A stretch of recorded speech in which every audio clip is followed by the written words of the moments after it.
Firehouse Roofing. We're here for another episode of What's Under Your Roof.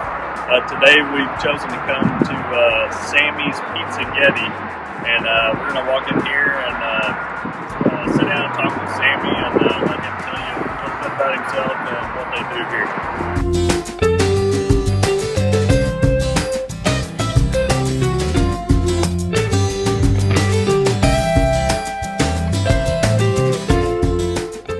Hey guys, thank y'all for tuning in today, and I'm really excited to be here with Samee, and I'm excited to learn a little bit more. I know you fairly well, and I know you got a cool history of how you got here and all that stuff, but I'm excited to kind of hear the full story of that, and then let everybody out here know your I don't know how far back you want to go. Well, we don't have an hour, but we got enough time to give us the rundown of who you are, how you got originally here. I'm from Iran.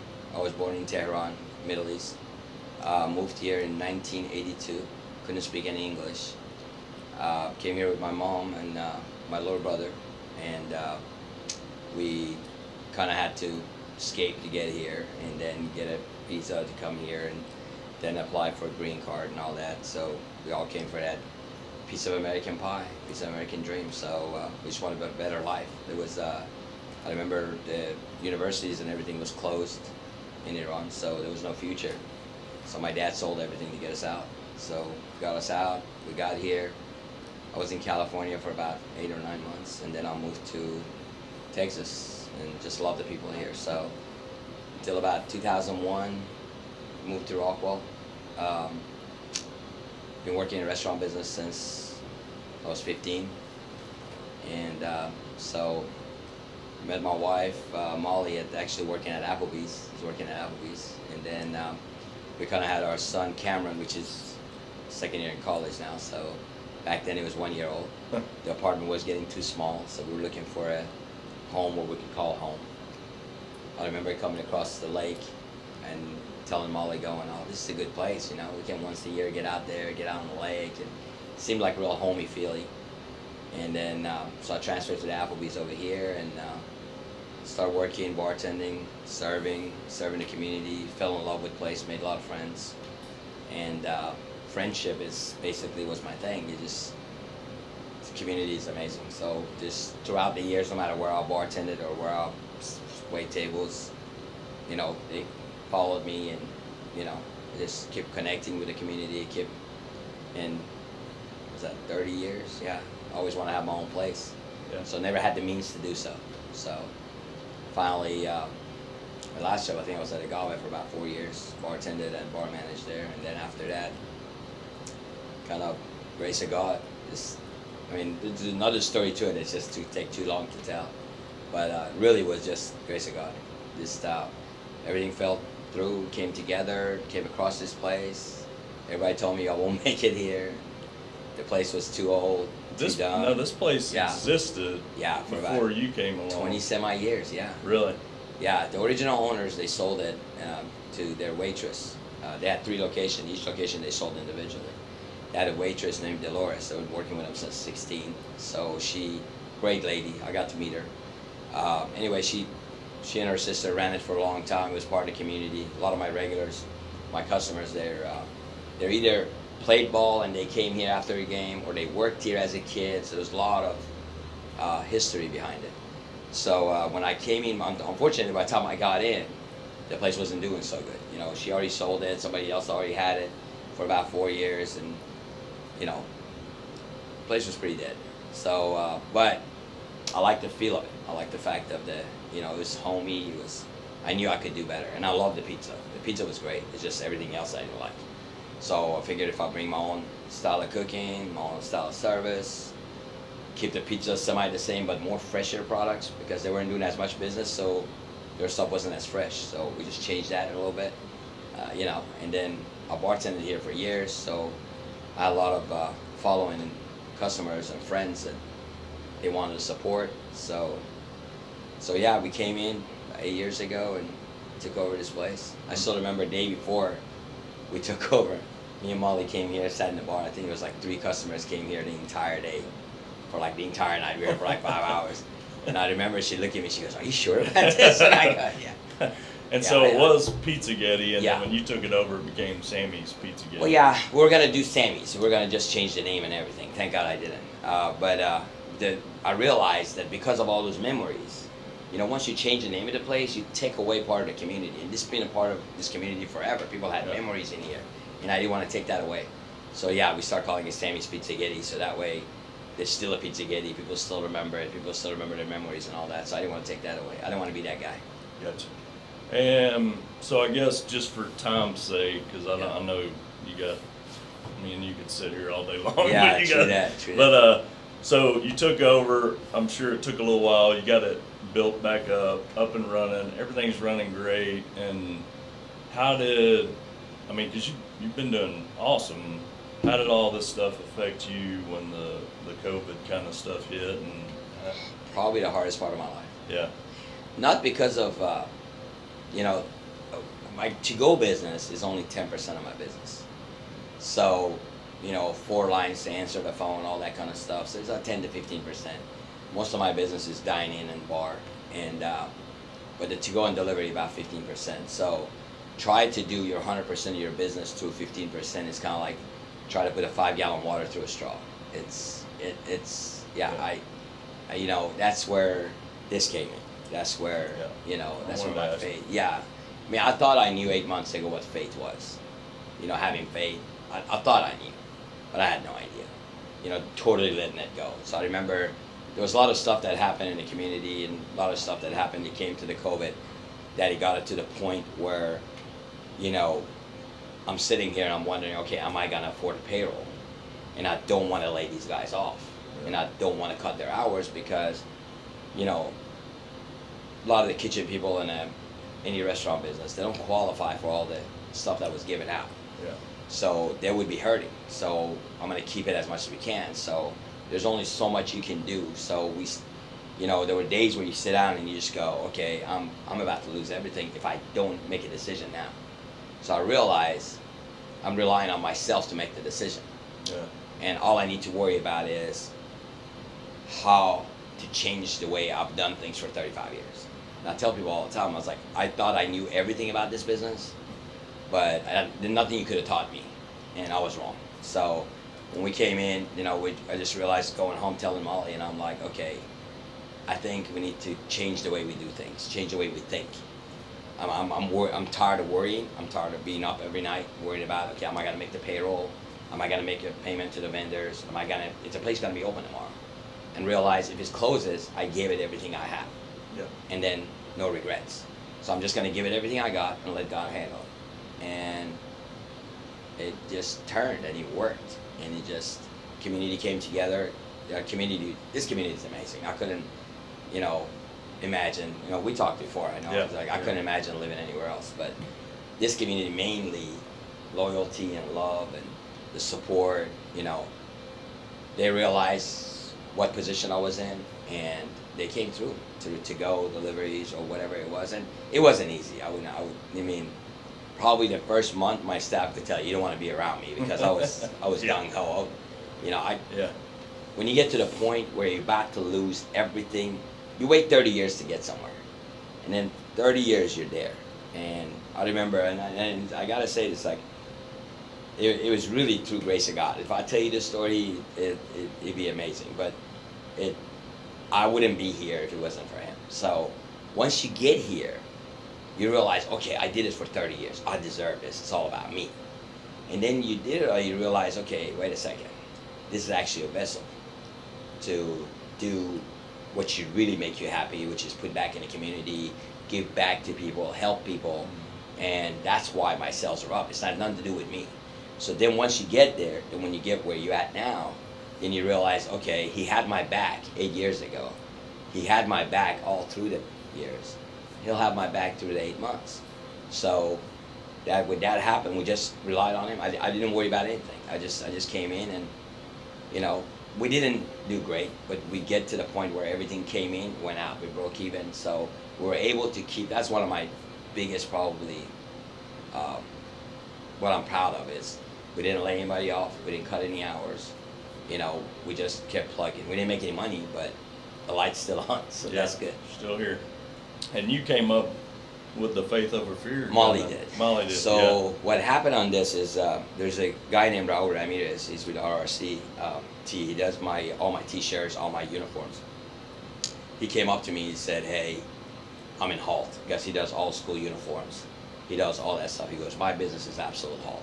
I have nothing." He's like, "If you have anything like that, anything we can do you think we can do anything?" So I told Molly, I go, "Hey, let's come up." Molly's like, "Let's come up with a design. Let's do this shirt. This message needs to be sent out there," because at that point, fear was a huge factor.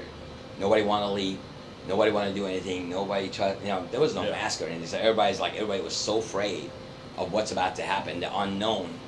And so we're like, we need something that we put the message out there. I was like, why don't we just get some shirts? And I remember she telling me, goes, "So how are we gonna pay for this?" And I'm like, that's where that comes in. So I was like, this is what I want up front, this is what I want in the back, but I'm not very good at design. She's really good.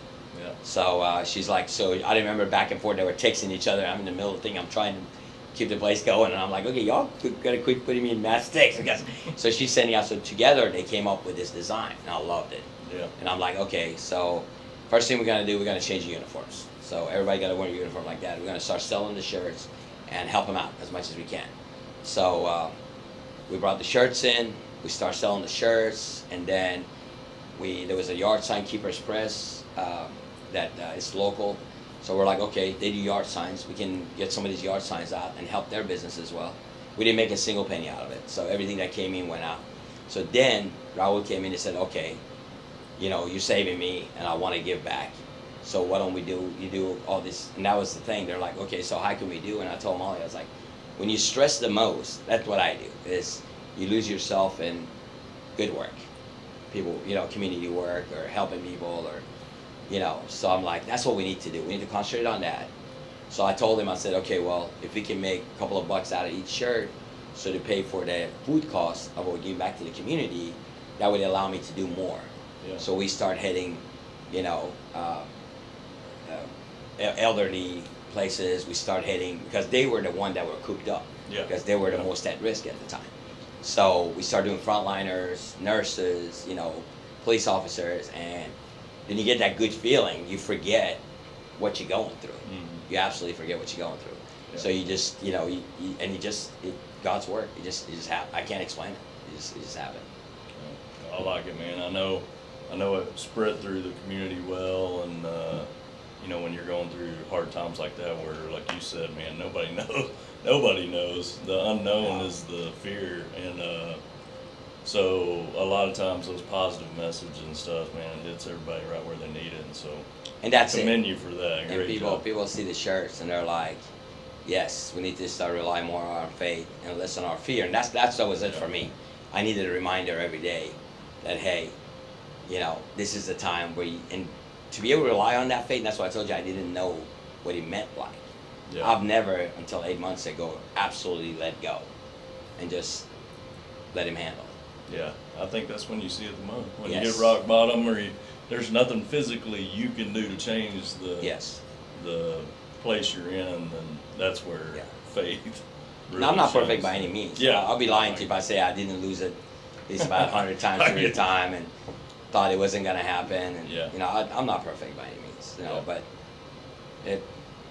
it definitely, it's probably the hardest time.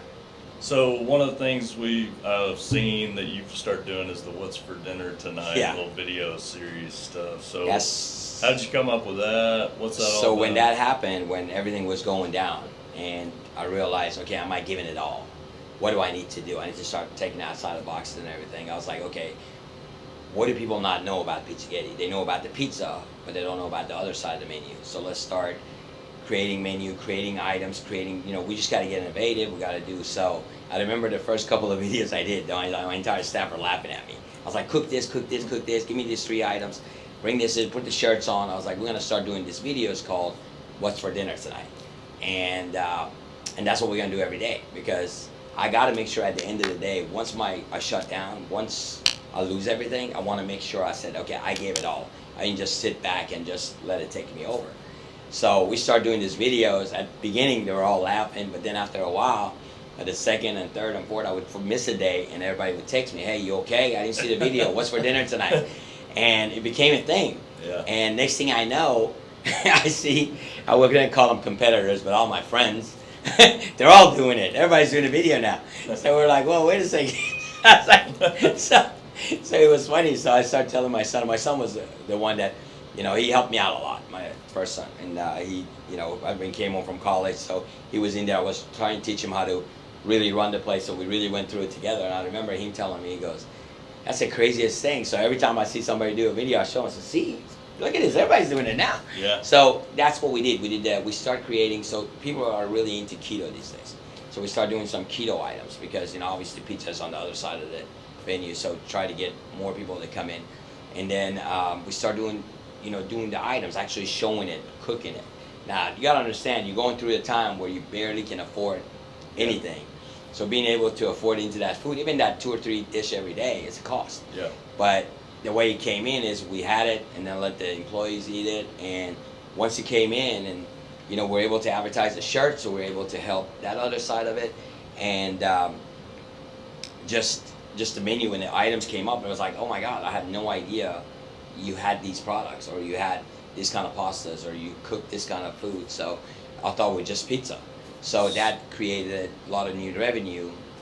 So were you coming up with new foods during almost, that weren't yeah, even on the... It wasn't on the menu. Yeah. So specials were in there. We saw, okay, these are special, these are stupid today, this is what we're doing. We're doing curbside, we're doing, and that's another thing we did. We increased our delivery from 5 miles to 10 miles because all we had was delivery. So once we did the delivery for 10 miles, then we're able to, people would look up to it, okay, what's for dinner tonight? And then they would order. We start bringing cauliflower crust in, we start doing a product. People always thought, okay, if I'm on a diet, or if I'm eating healthy, or if I'm on a keto, I can't eat at Samee's. I gotta stay away from Samee's. Yeah. So my point was to show that, okay, that's not it. We have it all. We have a lot more than just pizza. So let's do that. And then through it all, let's talk about, I would throw little messages out there about the community, about being nice. It's about, the things that we're going through. Don't rely on you. I remember my first probably 20 videos. Every day I'll be relying on this. Yeah. Just we gotta quit being fear and put the fear aside and realize there's somebody else is in charge. So that's what all the menu items came from, and now it became a thing. I can't go 2 days without doing it. What's for dinner tonight? What do you think? What's the most popular item out there now? Our pizza is always Yeah. our most selling item, but there's a specialty pizza are selling like crazy. Like we did this mac and cheese pizza with a breakfast bacon in it that is just is going like crazy. We did this one that we do Bellagio with a pesto alfredo and a flatbread that it does really, really good. But also on the other side of it, we have like chicken angelicas. We have there's a lot of pasta dishes that but keto by far, the keto items that I came up with, people loving it. And that's another thing. We start bringing in keto tortillas, approved keto tortillas in. So we start doing like keto nachos. We start doing Philly cheese steaks. We start doing Philly cheese steak pizzas. Things out of the box that they cannot get in any other pizza joint or another restaurant. Things that only crazy me will come up with. So it worked out. Oh, that's awesome. We're definitely gonna keep rooting for you. We want you. to see you succeed, keep climbing and doing great things for the Appreciate community it. and all that stuff. So it's been a super pleasure to come here and meet with you. Pleasure was all mine, man. All right, Samee. All right, guys. Thank you all again for tuning in and learning a little bit more about Samee. We're going to be purchasing 12 $25 gift cards up here for Samee's Pizza Getti. And all you got to do to enter is like, leave a comment, and share. And then we'll announce our winners within about a week of this video. Thanks again. Y'all have a great day.